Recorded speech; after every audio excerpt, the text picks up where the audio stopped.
Headlines प्रायोजक राम बंधू लोणचे. आता प्रत्येक जण जिंकेल.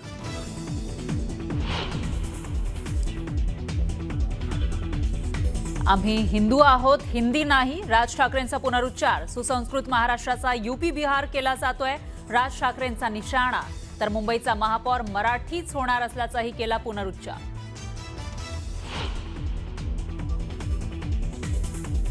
मतचोरीनंतर आता उमेदवार पळवापळवी सुरू. हा लोकशाही आणि जनतेचा अपमान. उद्धव ठाकरेंचा निशाणा.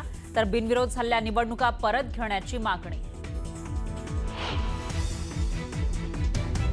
ठाकरेंच्या वचननाम्यावर भाजपचा हल्लाबोल. मुंबई महापालिकेमध्ये उद्धव ठाकरेंनी 3 लाख कोटींचा भ्रष्टाचार केल्याचाही आरोप. एक तरी विकास काम दाखवा.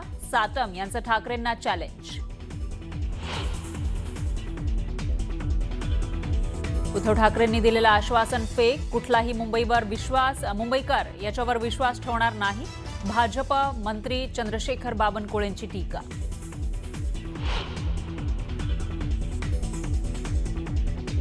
मुंबईकरांसाठी काँग्रेसकडून बेस्ट जाहीरनामा प्रसिद्ध. बेस्टचं खच्चीकरण करून खासगीकरण करण्याचं षडयंत्र सुरू. मुंबई सिटी फ्लो नावाच्या बसेस विनापरवानगी फिरत असल्याचा आरोप.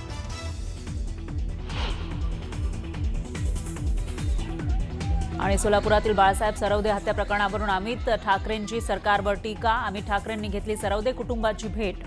कुटुंबाचं सांत्वन करताना अमित ठाकरे भावूक.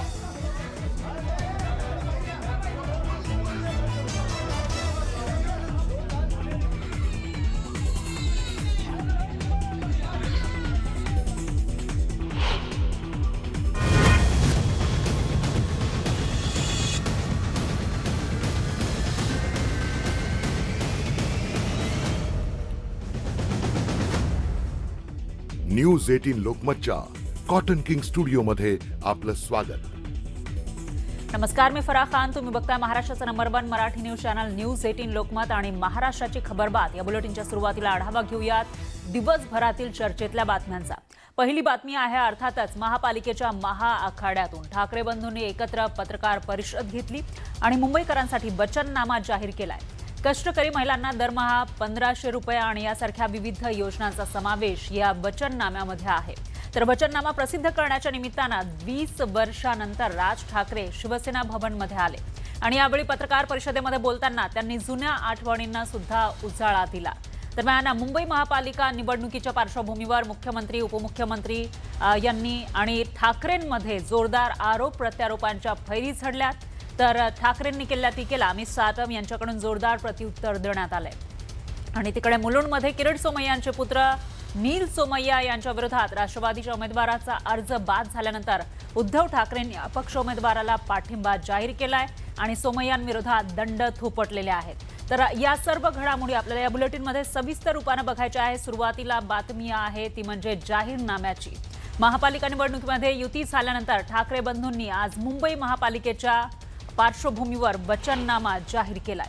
जवळपास 20 वर्षानंतर राज ठाकरे शिवसेना भवनमध्ये आले आणि दोन्ही भावांनी एकत्रितपणे शिवशक्तीचा वचननामा जाहीर केला आहे. ठाकरेंचा शब्द अशी टॅगलाईन असलेला हा वचननामा जाहीर केला. यामध्ये मुंबईकरांच्या आयुष्यावर मोठा परिणाम करणाऱ्या महत्त्वाच्या गोष्टींचा समावेश करण्यात आला आहे. पाळणा घरं, पाळीव प्राणी, पाणी आणि सांडपाणी, रस्ते, कचरा व्यवस्थापन, आरोग्य, शिक्षण, रोजगार यासह अनेक गोष्टी यामध्ये आहेत. हा वचननामा या महानगरपालिका निवडणुकीमध्ये गेम चेंजर ठरणार का अशी चर्चा आता सुरू झाली आहे.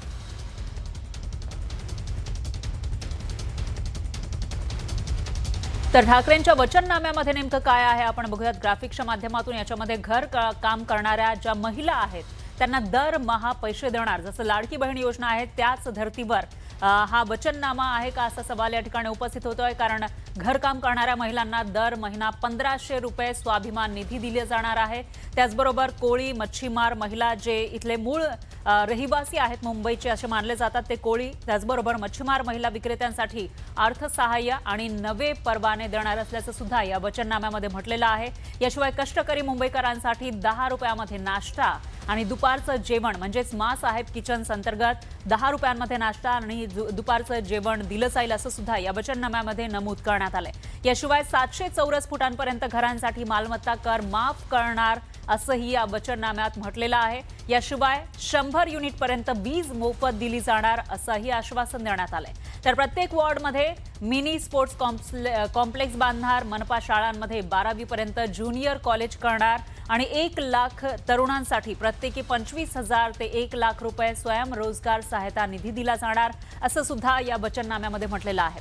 आणि याशिवाय 25,000 गिग वर्कर्ससाठी ई बाईकसाठी बिनव्याजी कर्ज दिलं जाणार असं सुद्धा यामध्ये म्हटलेलं आहे. म्हणजे जी डिलिव्हरी 10 मिनिटांमध्ये किंवा अर्ध्या तासामध्ये जे डिलिव्हरीचं काम करत असतात असे गिग वर्कर यांच्यासाठी हे बिनव्याजी कर्ज ई बाईकसाठी दिलं जाणार. आणि शेवटचं म्हणजे BMCचं स्वतःचं गृहनिर्माण प्राधिकरण बनवणार आणि 5 वर्षांमध्ये 1 लाख मुंबईकरांना परवडणारी घरं देणार. प्रत्येक 2 किलोमीटर रस्त्यावर महिलांसाठी स्वच्छतागृह उभारणार.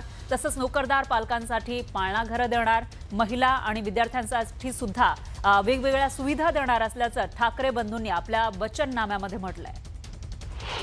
त्यावेळेला आपण हे म्हणतोय की मुंबईमध्ये मराठी माणसावर अन्याय होतोय आणि तुम्ही तो मुद्दा घेऊन पुढे जात असाल तर या संपूर्ण वचननाम्यामध्ये मराठी माणसासाठी अशी कुठली वचनं आहेत? कारण त्या प्रत्येक ठिकाणी मुंबईकर असे उल्लेख पाहायला मिळत आहेत.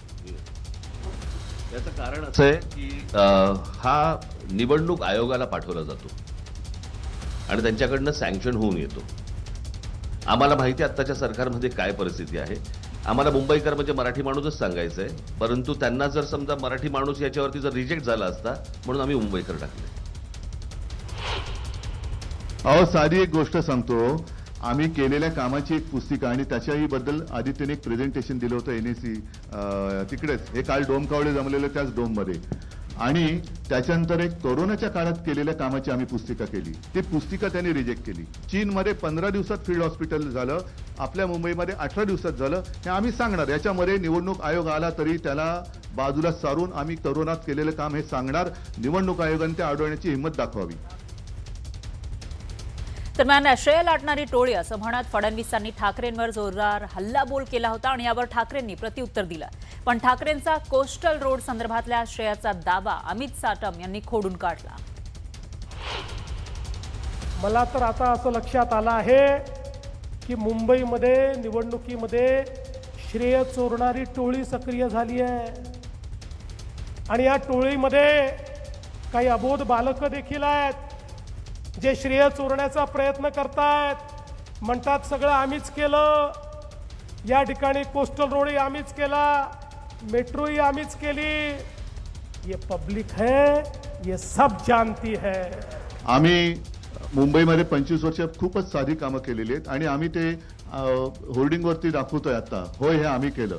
याच्यामध्ये काय आहे की साधं कोस्टल रोडचं काम केलेलं आहे, साधं मध्यवैतरणा धरण बांधलेलं आहे, कोरोनामध्ये साधी साधी कामं केलेली आहेत.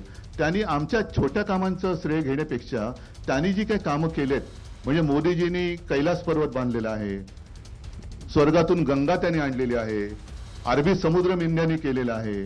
ही कामं त्यांची मागे पडतायत. त्या अरबी समुद्रात शिवस्मारकाचं जलपूजन मोदीजींनी केलं होतं. ते पाण्यातलं शिवस्मारक काढणार कधी बाहेर? समुद्र मंथन हे सुद्धा त्यांनीच केलं होतं. त्याच्यामुळे समुद्र मंथन करून ते शिवस्मारक त्यांनी बाहेर आणावं. देवेंद्र फडणवीस साहेब महाराष्ट्राचे मुख्यमंत्री झाले, केंद्राकडे गेले, सर्व NOC सर्व एन्व्हायरमेंटल परमिशन्स या मिळवल्या. पंतप्रधान नरेंद्र मोदीजींनी त्यांच्या टॉप 100 प्रोजेक्ट्समध्ये हा कोस्टल रोडचा प्रोजेक्ट टाकला आणि केंद्रांनी सगळ्या परवानग्या दिल्याच्या नंतर या कोस्टल रोडचं भूमिपूजन हे त्या ठिकाणी करण्यात आलं आणि नंतर कोस्टल रोड जो आहे त्याचं उद्घाटन करण्यात आलं. त्यामुळे कोस्टल रोडचं पूर्ण आणि पूर्ण श्रेय जे आहे ते सन्माननीय मुख्यमंत्री देवेंद्र फडणवीस साहेबांचं आहे. तर निवडणुकीमध्ये मुंबई उत्तरेकडे सरकताना दिसते असा टोला मुख्यमंत्र्यांनी लगावला होता आणि यावर ठाकरेंनी काय प्रत्युत्तर दिलं तेही पाहूया. मी आज वेगवेगळ्या ठिकाणच्या सभा करून मुंबईमध्ये उतरत होतो. त्यावेळी डोळे फाडून फाडून बघितलं, मुंबई कुठे गेली का, मुंबई कुठे तुटली का, मुंबई कुठे सरकली का. मला तर मुंबई तिथेच दिसली.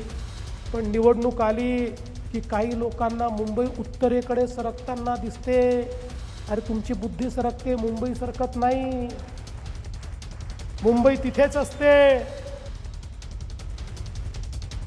मुंबईकर येत्या निवडणुकीत आणखीन काहीतरी त्यांचं फाडणार आहे. मुंबईकर येत्या निवडणुकीत आणखीन काहीतरी त्यांचं फाडणार आहे. मुंबईकर येत्या निवडणुकीत आणखीन काहीतरी त्यांचं फाडणार आहे. मुंबईकर येत्या निवडणुकीत आणखीन काहीतरी त्यांचं फाडणार आहे. तर मुंबई महापालिकेमधील ठेवींच्या मुद्द्यावरून मुख्यमंत्री आणि उद्धव ठाकरेंमध्ये जुंपली. तुम्ही नेहमीच सांगता माझ्या महानगरपालिकेमध्ये 70,000 कोटी रुपयाच्या फिक्स डिपॉझिट केले आहेत.